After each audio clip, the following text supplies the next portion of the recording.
Mapagpalang araw mga ka-technician, mga ka-DIY, mga ka-master. Meron po tayo ditong repair na LED TV. So sharp po ito. Nasa 45 inch po siya. Ano, 45 inch po siya. So ang model 2T-C45A DX D1X. Ayan. So sige, testing natin kasi sabi ng may-ari nito ay nung namatay daw, nawala daw ang picture tapos may sound pa naman. So siguro sa kakapindot siguro nila napunta sa ibang settings. Kaya parang ngayon parang wala ng ano siguro to. Ayan, i-open natin. Ayan, may power naman, oh. Open natin. Ayan. So meron naman silang satellite, nakakabit naman sa likod yan. Pero kahit anong volume natin, wala. So baka nailipat na to sa ibang settings. Okay, sige, buksan po natin. Samahan nyo po. Buksan na po natin.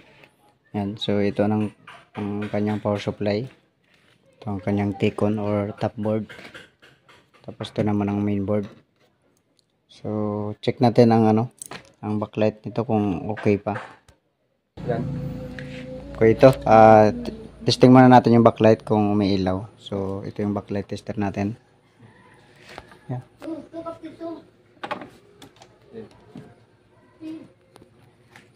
Ito.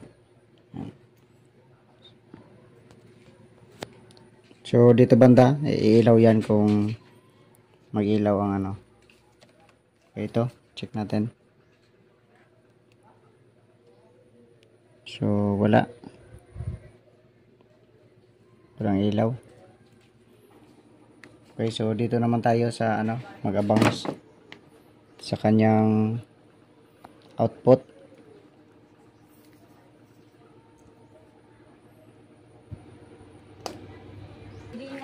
Okay, ito. So dito tayo mag-abang. So ito ang kanyang ito. Kanyang indicator light. Sige, testing natin dito sa tester. Kung umangat ang tester, ibig sabihin okay ang backlight driver. Wala. Hindi umangat.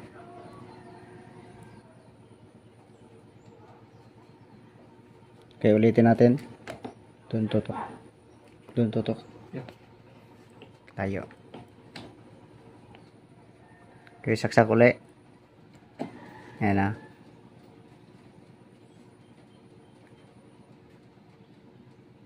Wala. Ayun, umangat. So, okay pa siguro ang backlight driver. So, malaman natin mamaya pagpalit ng backlight na pundi. Okay, sige, buksan natin ang kanyang backlight. Ayan. So, ayun naman yung LCD na tinanggal natin. Tapos, yung kanyang paper reflector. Yan. Yan. Okay, sige. Check natin ito kung ilan ang pundi nito.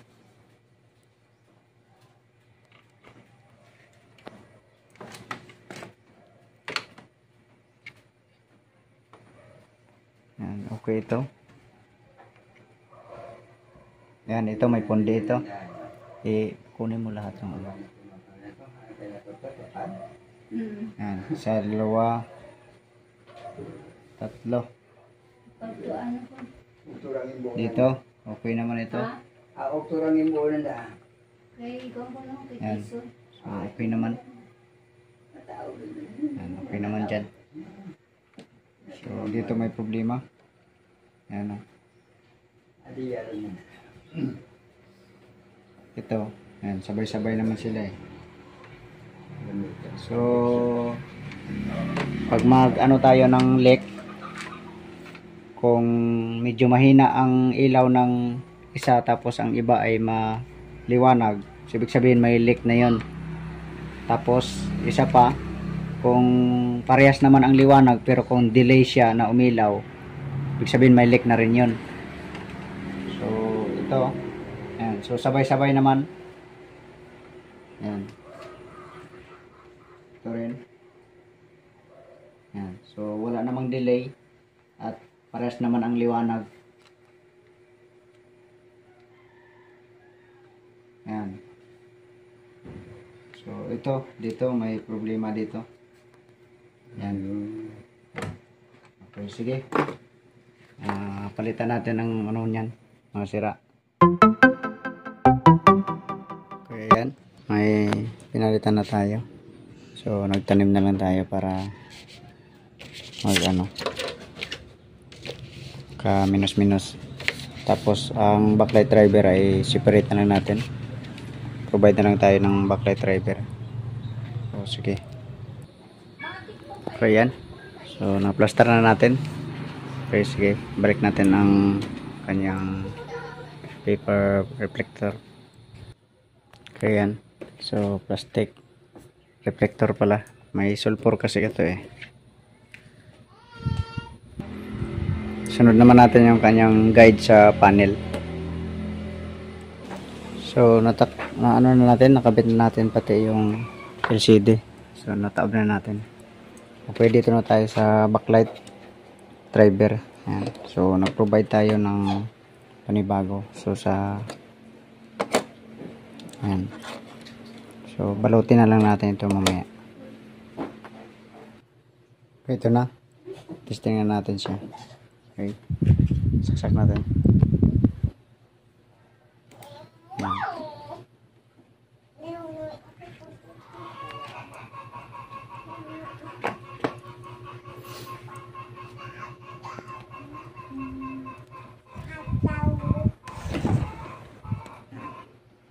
So okay na. Naka TV pala siya kaya hindi kanina lumabas hindi marinig ang sound kanina. Okay, takpan lang muna natin.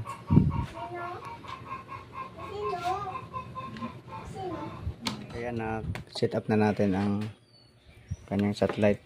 So nakakabit na rin yan sa likod. Okay, sige, saksak natin.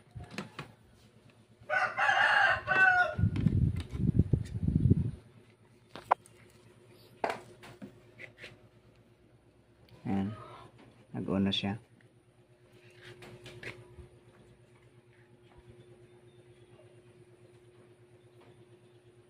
Okay, set muna natin sa audio video sa remote. Tapos input 3.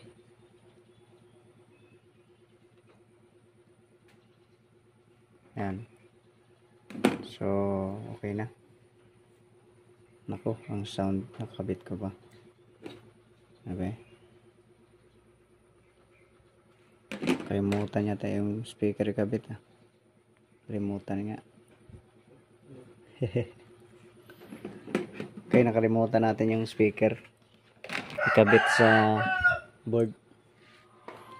Baklas na naman eh. Okay, ito. Testing tayo ulit.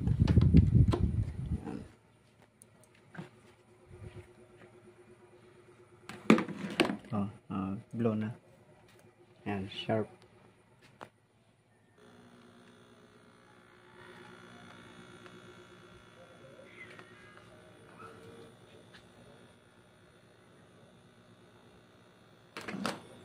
Volume natin ang signal.